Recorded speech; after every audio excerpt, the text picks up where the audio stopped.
بسم اللہ الرحمن الرحیم۔ یہ ویڈیو پاکستانی عوام کی معاشی مشکلات کے سلسلے میں ریکارڈ کی جا رہی ہے۔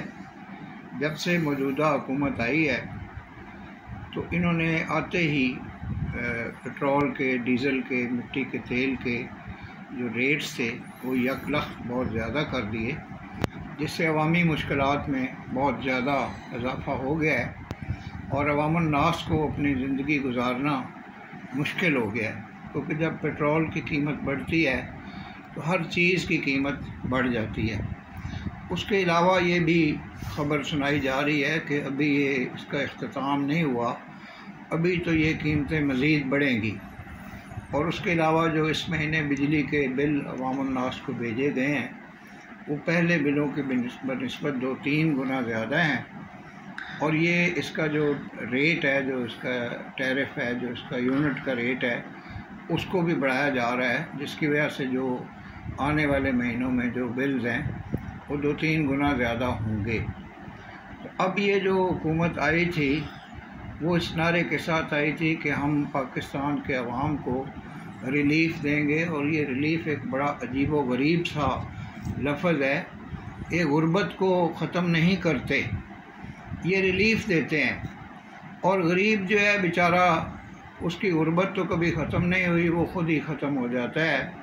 پاکستان میں 2 طبقات ہیں، ایک اشرافیہ ہے، اپر کلاس ہے، جس کی حکومت ہے۔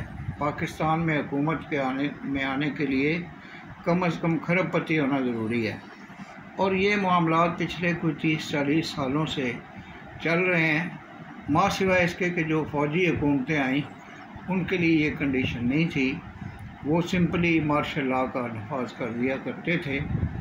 اور اگر آپ پاکستانی حکومتوں کے سابقہ ادوار کا جائزہ لیں تو 1947 سے لے کے 58 تک بددیانتی کا رواج کوئی نہیں تھا، اور عوامی فلاح و بہبود کو مد نظر رکھا جاتا تھا۔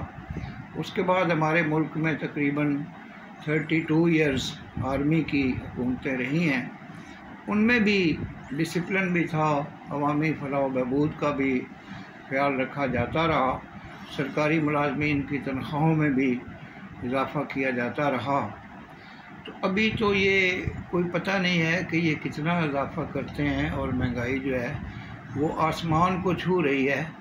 تو نہ صرف سرکاری ملازمین بلکہ جو عام پاکستانی شہری ہے اس کا ایگزسٹ کرنا مشکل ہو گیا ہے، بلکہ ناممکن ہو گیا ہے۔ تو وہ اپنا دکھ درد کس کو سنائیں؟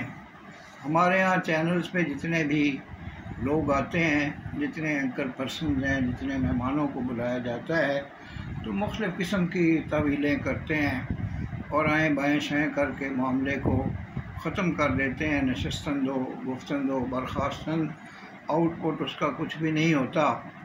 ابھی یہ بجلی کی بچت کے نام پہ انہوں نے بیکری کی دکانیں بند کرنا شروع کر دیں، انہوں نے مختلف شاپس جو ہیں ان کو بند کرنا شروع کر دیا، ہیئر ڈریسر شاپ کو بند کرنا شروع کر دیا، پی سی اوز کو بند کرنا شروع کر دیا۔ تو جناب یہ کون ہے جو مشورے دے رہا ہے؟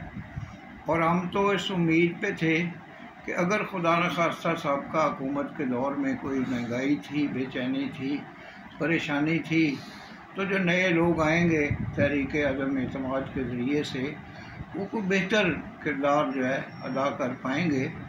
لیکن یہ کوئی سارے جو معاملات ہیں یہ سمجھ سے بالا تر ہوتے جا رہے ہیں۔ تو میں اس موقع پر حکومت سے گزارش کرتا ہوں کہ وہ عوامی فلاح و بہبود کو اپنا مطمع نظر بنائیں، اور یہ جو آسمان کو چھوتی ہوئی مہنگائی ہے اس کو کنٹرول کرنے کی کوشش کریں، وگرنہ ان کا ووٹ بینک تو متاثر ہوگا۔ عوام کے جو دکھ درد ہیں وہ اس طرح سے کم نہیں ہوتے کہ جناب اے نے بی کو الزام دے دیا، بی نے سی کو الزام دے دیا۔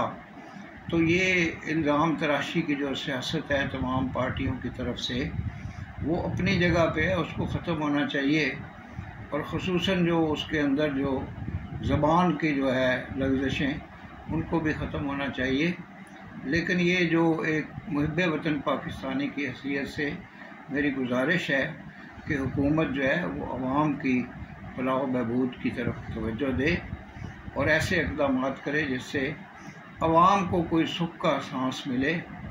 تو آج کی ویڈیو مختصر ہے، وما علینا الا البلاغ المبین۔ آپ کا بے حد شکریہ۔ پاکستان زندہ باد۔